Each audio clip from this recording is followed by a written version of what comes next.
So let's see, you also had, but in the meantime, you had a lot of feedback to deal Yeah. with.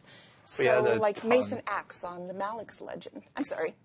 Okay, well, just in general, like, we had a lot of feedback from the forums, like, you guys posting on the new, like, Revenant sub-forum helped a lot.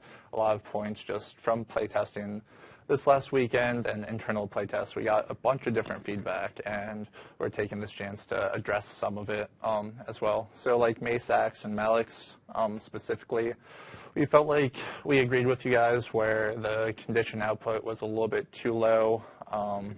So we upped a lot of the conditions. Like, example would be putting Torment on the Mace 3, for example. So when you hit, it applies Torment as well. Upping Torment on Axe 5, as well as upping the burn duration on the 2 for Mace, as well as Searing Fissure. Nice. Let's see. Then, like, basically a general thing we got was, like, the Revenant feels a bit too slow in its current iteration that you guys played, and we thought that was a fair, like, assessment. So basically we went through and tuned down a bunch of the cast times to feel more fluid, like when you're playing the Profession. Like, for example, a bigger one was we made legend swapping instant by default now, so instead of having, like, that cast time, you can now do that while doing other things like attacking with your weapon, and it should create a better, like, flow and, like, pacing in combat for your character. Just feel a little bit less sluggish. Along with that, like, we had a bug as well where if you took the invocation trait line, skill queuing was broken on the Revenant, which also added to the slowness feel because, like, your skills wouldn't queue properly behind, like, each other, so it'd feel a little bit less responsive. So fixing things like that will help with that problem as well. Thank you. I think I join everybody in saying thank you. Yeah. So we have a big list of changes. It's about, like, a page and a half or so of changes based on feedback and things like that. yeah. So that was, a lot of that is down to you guys and just the feedback that you guys gave after hammering that for a while. So there's another one that we kind of want to show off, right? Yeah. Mark, can you kind of help us show what the other one is? Oh, man, what's that? Look at that! So a lot of the feedback we got, this was something we were actually testing internally before, but it wasn't ready. And your guys' feedback kind of helped pushed it over the line for, like, pushing out. Basically, we added weapon swap to Revenant. Some big contributing factors to that was felt kind of awkward being locked into, like, melee or range, especially when fights and PvE and PvP. Like most professions, you can switch between melee and range pretty easily, and it feels a lot more fluid that way. So this will give you that option. Also, the fact that Legends had multiple playstyles, like Jalis was your more, like, tanky setup, Shiro's going to be the DPS setup, things like that. So it didn't really feel good to have the weapons which are more focused, like Mace Axe or, like, a conditioned weapon set, but then you're locked into, like, a tanky playstyle and Malix. And we'd rather have you have the option to, like, match the playstyle of your legend with your weapons and, like, mix and match. Then you can do cool things like swap around and have the dual nature of, like, you can swap with legends or you can swap with weapons depending on, like, what's going on at the time for the fight. It's going to be a lot better. I actually logged in during the Revenant test, and I think before Lion's Arch even finished loading, I think I told you this during the test, I got a whisper from somebody that the character name was, "We need weapon swap." And they whispered and said, "I think I have the best Revenant name." Yeah. And I was like, "I'm sorry, I didn't do it, but I will let them know." Yeah, and we agree. Yeah. Like, you can see, you'll have weapon swap for the next time you guys get to play it in the next iteration, which should also help with that, the feel of versatility and just, like, flow in combat, having more options to do when you're, like, fighting in combat, and also more build options, because you can mix and match more, like, dual weapons like Mace Axe or Sword, which we'll talk about today, and other things like hammer and staff. Yeah. So let's talk about that, because this is this is Shiro week, and Shiro has a lot of cool things to show off in this legend. Sure. One thing first. I will be posting after the stream a forum post on the Revenant subforums with a list of changes from the feedback and some explanation behind them. And it's quite a bit of changes, so you guys should make sure to check it out after the stream. If you guys want to talk to Roy in depth a little bit more, he's going to be... provide more feedback, more back and forth. So you guys have been doing a great job on that on the forums. And it's been super, super helpful, so thank you very much. Yeah. So yeah, moving on to the Shiro and Sword. So this setup is, as you guys can figure, more about the pure damage focus. DPS. Yeah. We tried to really instill that feeling of like quick attacks, like since it's a assassin playstyle from Shiro, like we wanted it to really feel like you're playing an assassin, so have it change up, like instead of doing as many like big hits, it's a lot of like fast, quick attacks. Sword reflects that as well, as same as Shiro. And we wanted to keep a lot of the feeling and iconic things that Shiro brought. Like in the blog, we talked about Jade wins, which we'll show off here in a bit. Things like that. Yeah, the Jade Wins Elite was actually something I really got a kick out of when I saw that. when we revealed the Shiro legend on Monday, everybody saw Shiro, and people who have been around for a long time and knew Shiro, a couple people immediately said, "Oh my gosh, this Elite needs to be Jade Wins." And I messaged Roy, and I was like, "Roy, look what they're saying." And we were just so excited about getting to tell you guys, you called it. Yep. Yeah. And seeing it hearing it being talked about in a blog is one thing, but once you guys see it in game, it's way different. I can't wait for them to see the effects artists and animators did a great job on all the stuff for Revenant. You guys did good work. All right, well, let's take a look. Sure. So jumping into sword skills. Sure. Like even your characters, like, let's go, let's do this. Yeah. Okay. So, sure. The auto attack, basically. Sword is a lot about fast attacks and vuln. So as you can see, as I'm auto attacking, the first hit is pretty much just a basic hit that does vuln. The second hit is one that fires out your blade, like you throw out your blade as a projectile, and it's a boomerang. So you throw it out, it goes through the target and comes back to you, so it can hit both ways. And the third hit is Rift Slash, which we talked about in the blog, where basically you cut like a rift into the enemy, and after a short delay, it'll explode, damaging enemies around it. So it really favors like cleaving and clustered up enemies, and like in PvP, you definitely don't want to be clustered up around like a sword revenant, because you'll be doing a lot more damage. It's gonna hurt. Yeah. We wanted to have like quick attacks. A lot of the feeling with this setup is also like building up your power, essentially. Like that's why we have like vuln, so over time you stack up, become more deadly, things like that. We also have some light stacking as well on the weapon set to just promote like those quick attacks that ramp up your power over time. Like so you're a little bit weaker jumping into battle like right away, but then over time you become way more like powerful as you ramp up. There's that build up if you keep going. Yeah, which works pretty well at delivering that feel of like you're an assassin, you start attacking, then you can finish off someone quick once they get lower. Yeah. Yeah.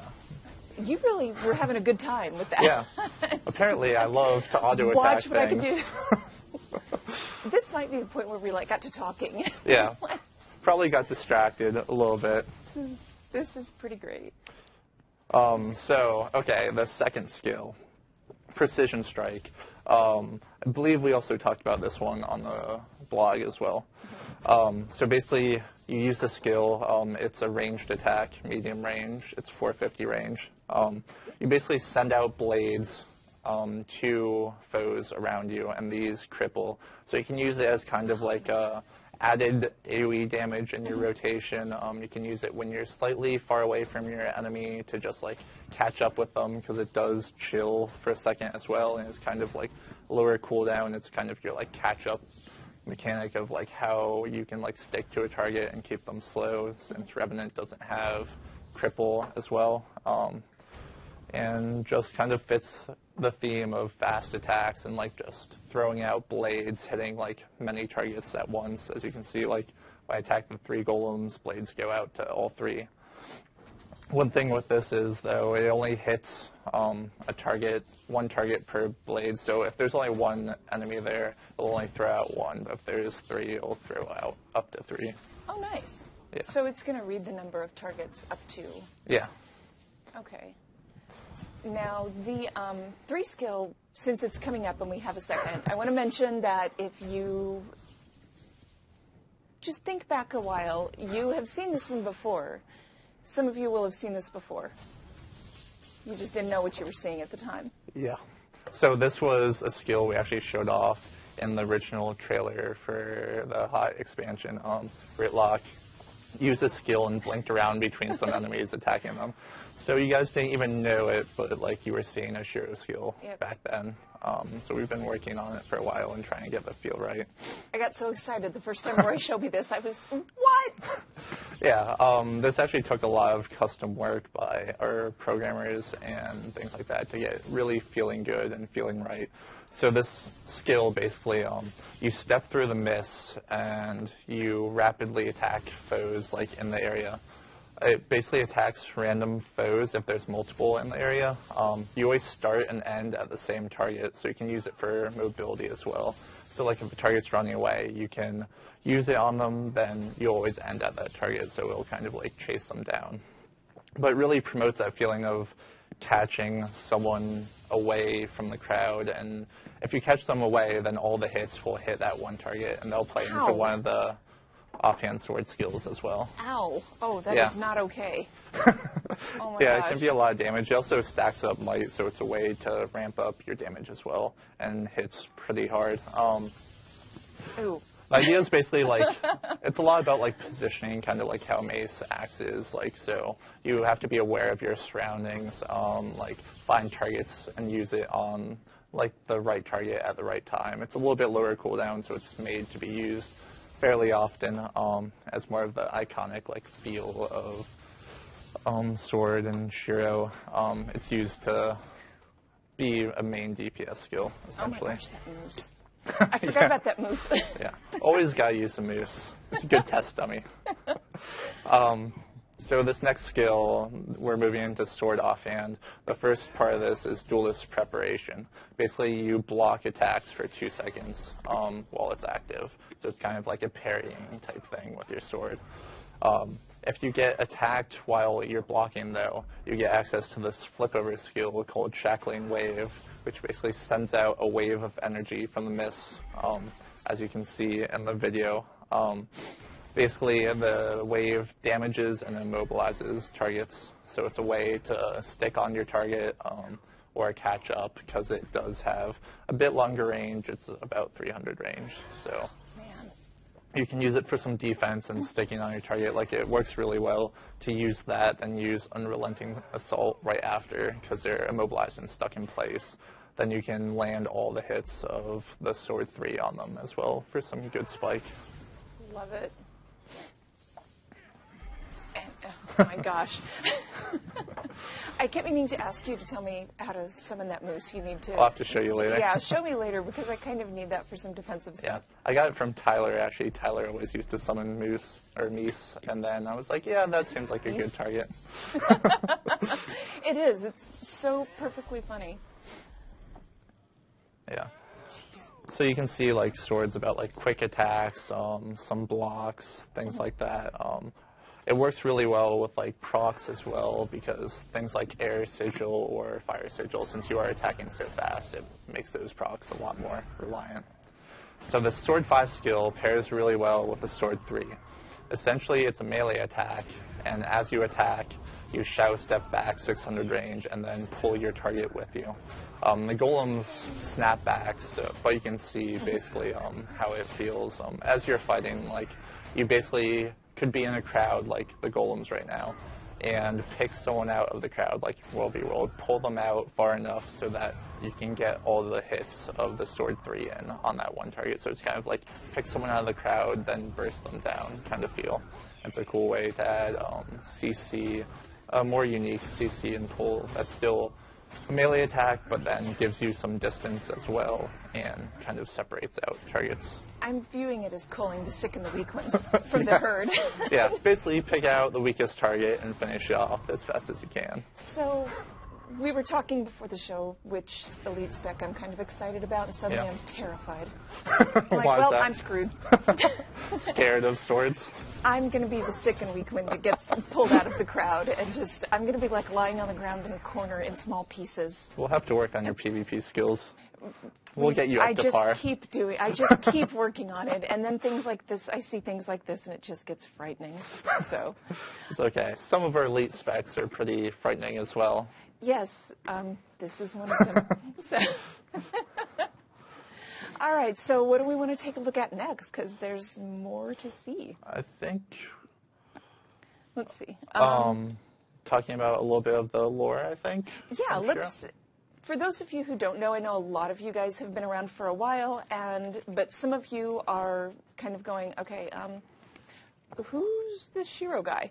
The very short version is that Shiro was the primary villain in the Factions campaign in the first Guild Wars. He also showed up in Nightfall. I know a lot of you are going, but what about Nightfall? He was there too, believe me. I fought him enough times and swore at him so many times.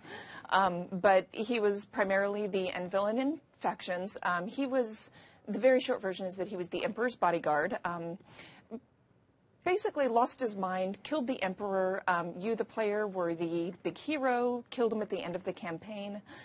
His dying howl released the magic he had acquired and created what was called the Jade Wind, which is the Revenant Legends Elite. Yep. Yay!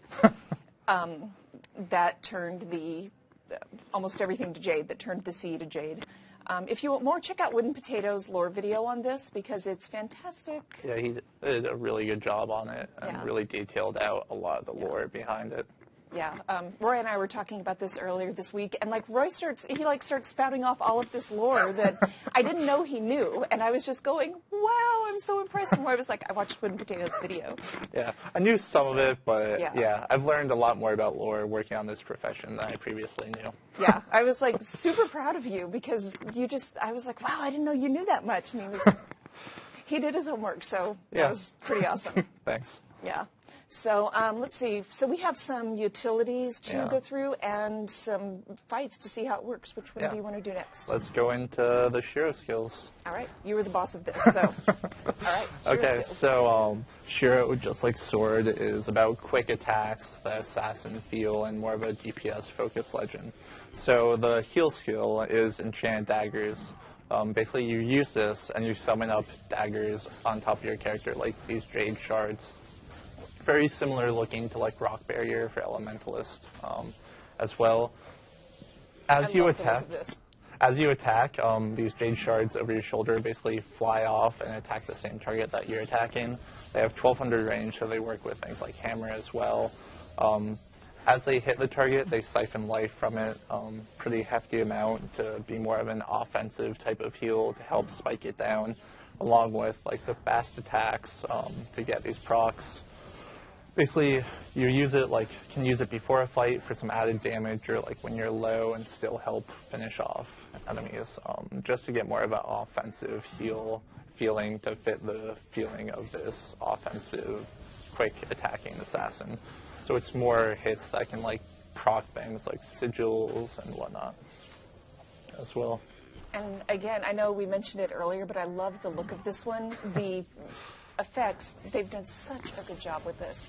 I'm always so proud of our effects artists are amazing and really went over the top, especially with Revenant and the new Elite specs, things like that. They have. It's been really good. So this next skill, Riposting Shadows. I know you guys talked about we didn't really use Shiro's skill names in the blog, but this is actually one of them. It's a bit different though. Basically, you use it, it's a stun breaker, and you evade backwards for a short distance and remove impairing condies, and regain some endurance. So it's kind of like you see a big attack coming, you can use it to get out of the fight, and then that leads into the next skill, actually, which is being shown off as well, which we talked about in the blog. Phase Traversal, which you basically step through the mist to the enemy, and then gain 2 stacks of unblockable. So it's you blink to them basically and get your next 2 attacks basically can't be stopped to get that offensive, like pushing through defense feel. And these work really well together because you could see a big attack incoming and use Riposting Shadows to dodge the attack, then immediately go back in with Phase Traversal and have that increased offense. So it has that a lot of mobility and like feel like moving around the battlefield, blinking in, and it works like the Sword 5, you pick someone out of the crowd. Has a lot of like pulling targets, things like that. Right. We wanted that mobility feel. Yeah, like a complaint I saw on the forums was some of the other legends don't have enough mobility, but we really want to save that kind of real feel for Shiro, since he's like a fast attacking, quick assassin, like you see in the Factions trailer. Yeah.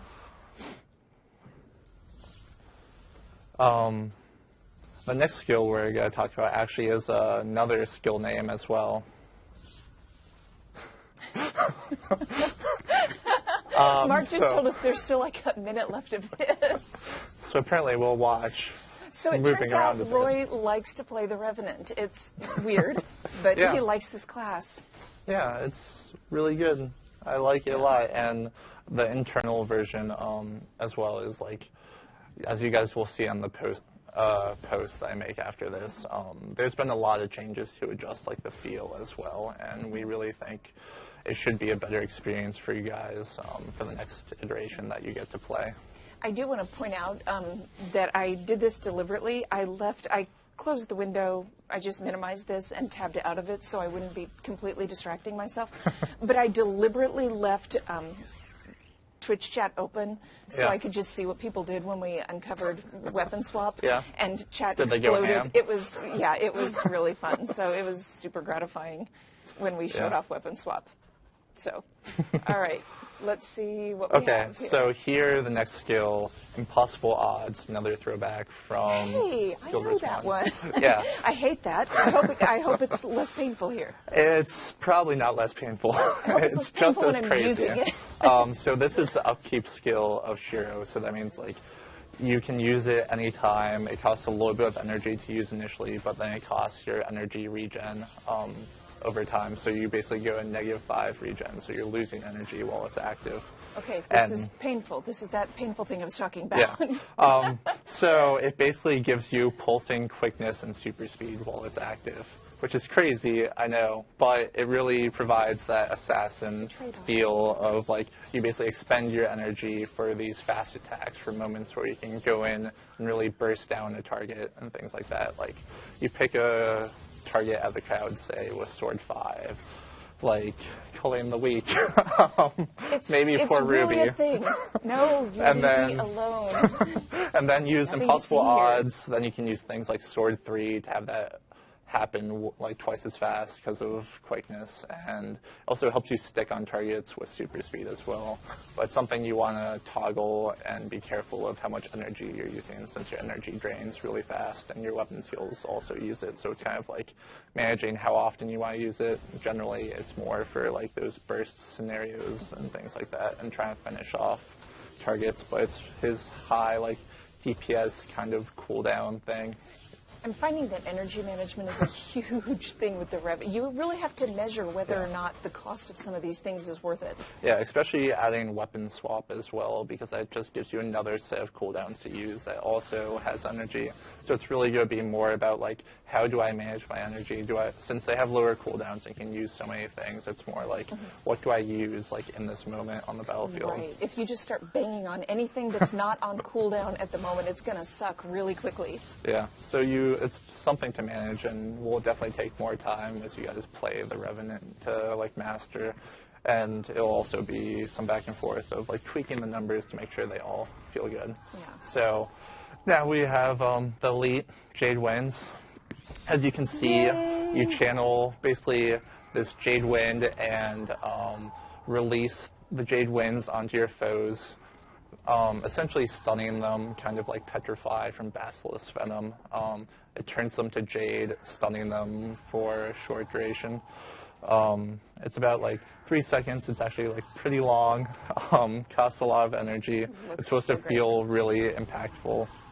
I have an awesome material effect to play that turns foes into this glossy Jade, and we wanted to deliver that cool feel moment like when you saw in the Factions trailer of Shiro going down and like turning everything to Jade. So like this epic moment that the Revenant is using this skill. Still not as long as the Jade C. Yeah. Well, we were talking about making it map-wide. That's right. We talked about that. Like, one person gets to use it, and then it's 250 Whoever gets years, there that's first just turns everything into Jade. Everybody else, you don't get to use it. Sorry. Probably a bit overpowered. We need some balance. Yeah. So it also works well with impossible odds because you can use the quickness, if you have enough energy, that is, to basically help you get off even faster. But that basically would deplete your energy, essentially, using those two things back to back. There's that counting the cost again. Yeah, so here we have some random fight videos that I was playing with the Revenant, so you can kind of see it in action fighting with weapon swap and Shiro, things like that. How I use like sword and hammer so that I have the melee yeah, Rainbow Unicorn. We made him do it, you guys. He did not want to. No, I really wanted to. I love the trolley finishers. So funny. Yeah, as you can see, it's really getting off like quick attacks, moving in and out from the fight, finishing off your enemy quickly, things like that. Just to give you a good sense of like how it kind of like plays in combat, along with weapon swap. Like I was saying with hammer, it allows me to poke or like hit people from range. And with that power damage, we upped hammer damage very significantly, which you'll see in the forum post as well to make it feel more satisfying. Did it feel more satisfying combined with the Rainbow Unicorn finisher? Yeah, I think that added a lot. Maybe we should just make all Revenants only have that finisher. Automatically. Yeah. You just automatically get that, and it's the only one you can use. Also, your hammer is a rainbow. That would be a cool hammer. That would be a great hammer. Shiro would be super mad. Yeah, like, so you see in the video, I'll use my heal offensively in the beginning, like just there. Basically, to have it up, I use it to add the added damage in the beginning and to keep me more like topped off in the beginning, since it will proc and like constantly heal me and help burst them down.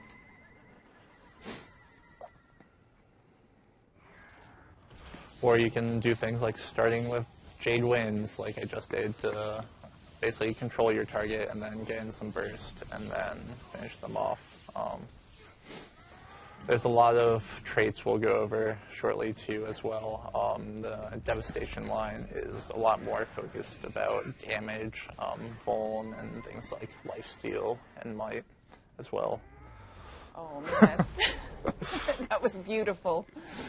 Yeah, opening with hammer for the CC, then get to swap to sword for some more damage, and then going into Shiro. Using that unrelenting assault for some burst and stacking up vuln.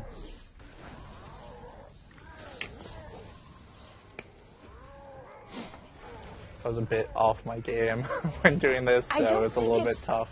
I don't think it's that you were off your game. I was just sitting here thinking, we have to quit making you guys attack this particular creature.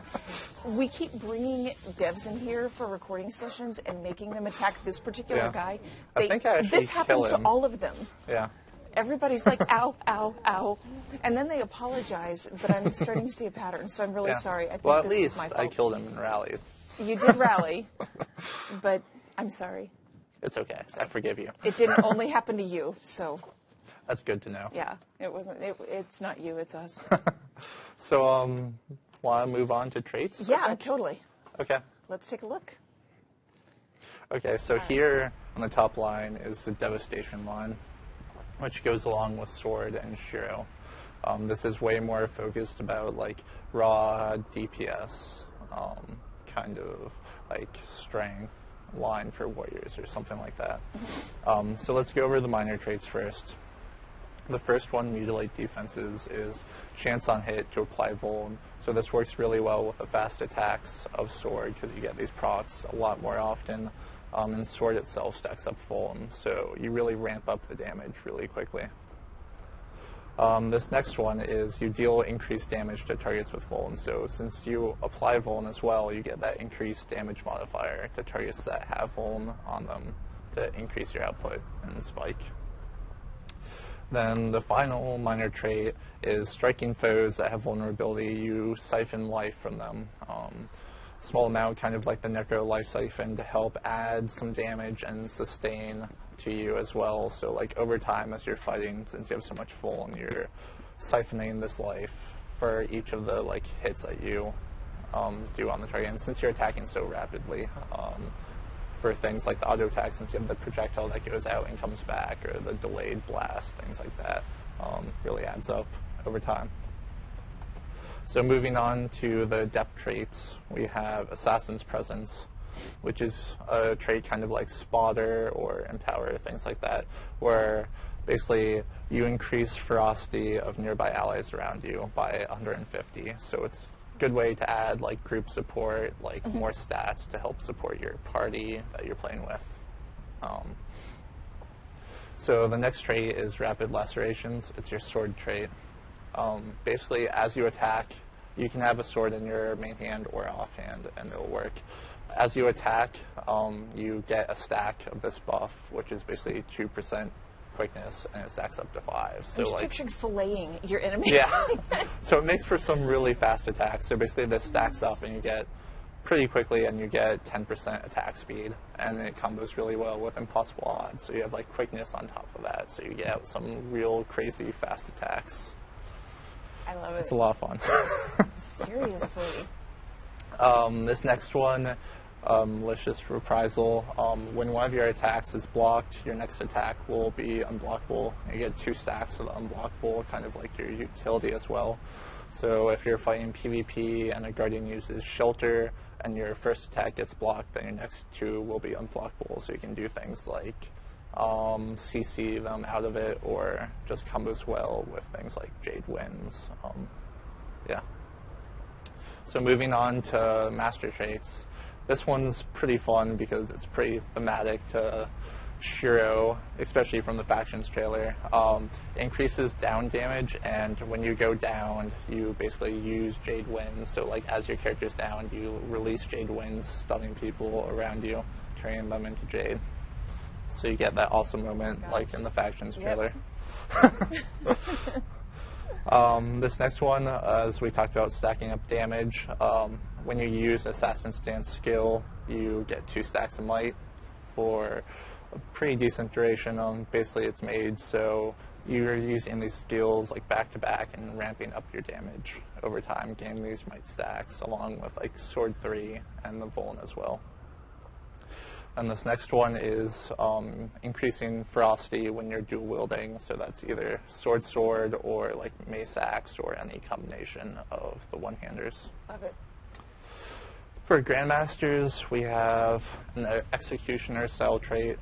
Basically, you get 20% damage increased when the target's below 50% health. So finishing off enemies, like you pick them out of the crowd, burst them down, and just helps you finish them off quickly. So you probably want to pick someone out who's lower so that you can burst down. This next one is pretty crazy. Basically, since we changed stability to a stacking buff, all CCs right now just remove 1 stack of stability and get blocked by it. But this trait makes it so you remove an additional stack of stability. So if the target only has 1 stack of stability and you use a CC with this trait, it'll remove that stack and go through and still CC them. Or if they have multiple stacks, it'll remove 2 stacks of stability for each CC that you do. People are going to be flying off cliffs right and left. Yeah. So you can really tear through. It's made like, this line's about like tearing through defenses of people essentially and just like powering through your foes. And then this final Grandmaster trait, when you attack from the side or behind from your foe, you siphon life from that target. So kind of like that backstabbing feel of like assassins like ambushing someone, and lifesteal we felt like fit Shiro pretty well, adds a good amount of like added damage procs and survivability if you want to go more of that option instead of like the executioner style trait. And that's about it for traits. I am having a harder and harder time deciding what to play when Heart of Thorns launches. I like all of them. Yeah, we've been going a little bit crazy with some of the things, but... All of the things are super fun.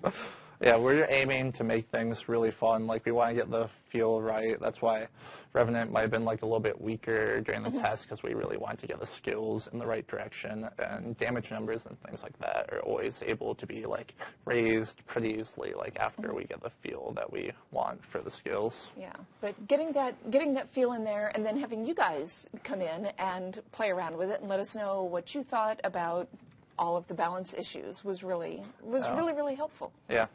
So, and we will have all of you come in pretty soon and take another look at it and see what you think, and then Roy and his team can come in and tweak it some more. Yeah, it should be hopefully a bit of a better experience than just flow playing the profession, and hopefully it gives you guys a different impression with the retuning that we did in general, which you guys will see after this when I make the forum post.